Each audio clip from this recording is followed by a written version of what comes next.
and welcome to Loving the Planets for the week of April 2nd, 2018. I'm Armand Diaz in New York.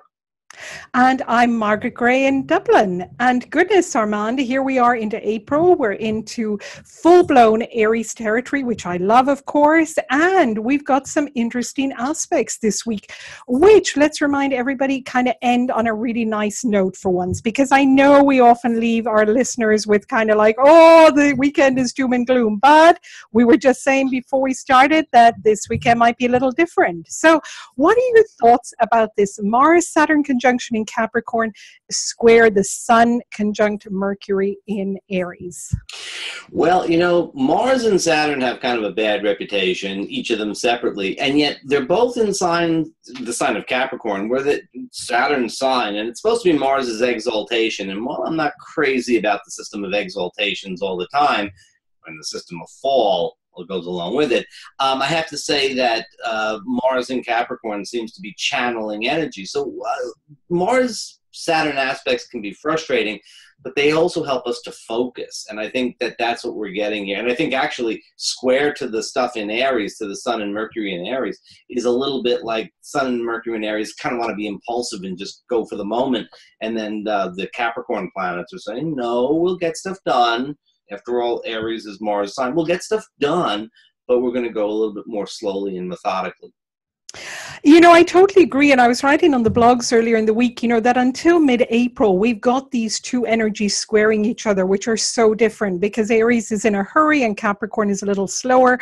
But, you know, Capricorn does help us to manifest things. So I think there's the potential for manifestation. I think one of the things to be careful with the Sun conjunct Mercury retrograde in Aries is that there could be even more confusion around communication because Mercury is in Aries and the Sun, of course, conjuncted, kind of shines a bright light. So I think to be aware of that, but I do think that the conjunction, as you said, the Mars-Saturn conjunction is very tenacious. And I would suggest to people, you know, to really consider where are you engaging that tenacity in your relationships, you know, whether it's relationships with your significant other, with your family, with your children, with your friends, with your community. Let's use those energies in our relationships. Let's engage with it. Yeah, I think so. And, you know, the other thing is that with Venus in Taurus coming up to Saturn at the end of the week, which is it's a nice aspect, but it's also a building aspect. It also takes that Capricornian structure element and Taurus, you know, Taurus is an earth sign. So very, you know, very physical, very in the body. It's another building structure type of thing. So I think maybe the key is not to be so impulsive, that the key is to sort of think things out a little bit. And it's like sort of slow and steady wins the race this week. Yes, and to really be aware of communication. You know, how are we communicating? Is this really what we want to communicate?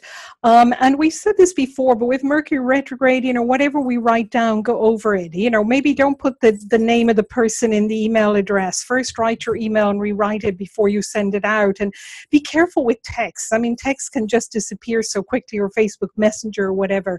And particularly with Mercury square Mars on the 4th.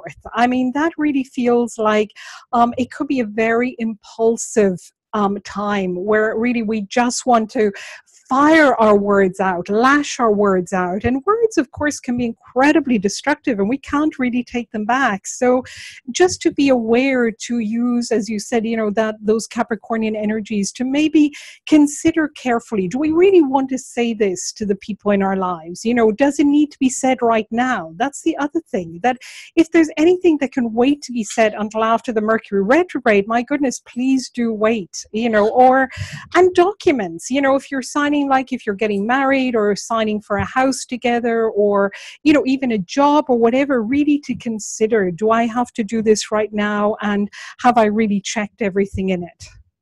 Totally. And of course, Mercury retrograde means that Mercury has passed Mars a few weeks ago. So we may be coming back to revisit issues that's fine. And you may say something and it may sort of, you know, be an issue for a while, but we may not get resolution on it until Mercury passes Mars going the other direction in probably late April, early May. be the time that we would start to get some resolution. So you have to feel that, stories are in process at this point in time.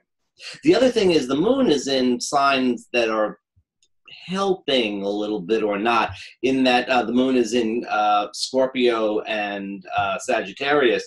Scorpio can get us to dig deep and really sort of get the facts out there. And then Sagittarius, it's one of those signs that is, let's just say, ready to say something. Absolutely. And, to be aware that at the end of the month, of course, there's a big full moon in Scorpio. We'll talk about that, later on in the month. But just to be aware that, the Scorpio moon earlier in the month will have some reverberations with that full moon. And so the weekend, this is the fun part, we come to Venus in Taurus, trine Saturn in Capricorn. And I think this really moves to, we often talk about self-value. What do we value? What do we value in ourselves? What do we value in our relationships? And I think this aspect is very important because it is in a way also preparing for Uranus moving into Taurus, next month.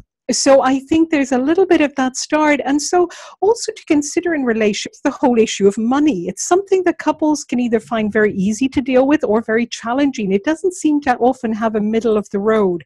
So maybe start considering, how do you deal with money in your relationships, both with your friends and particularly with your significant other, with your families, because that's more likely to come to the fore, of course, later on next month. But for the moment, also to consider that also it might help to manifest a relationship, and particularly with next week, the following week, I should say, when Venus is trine Mars, but we'll talk about that in our next recording. We will talk about that. So yes, the weekend, I would say, what I would say with Venus trine Saturn and Capricorn, I would say maybe a shared project, get some work done, do something together, and then go out and have a nice time, feel that you've earned a nice time. Yes, maybe a nice dinner or something, Venus in Taurus, or maybe go to an art gallery. There's lots of great exhibitions, certainly in both our cities, so go out and enjoy them. By all means. Sounds like a plan.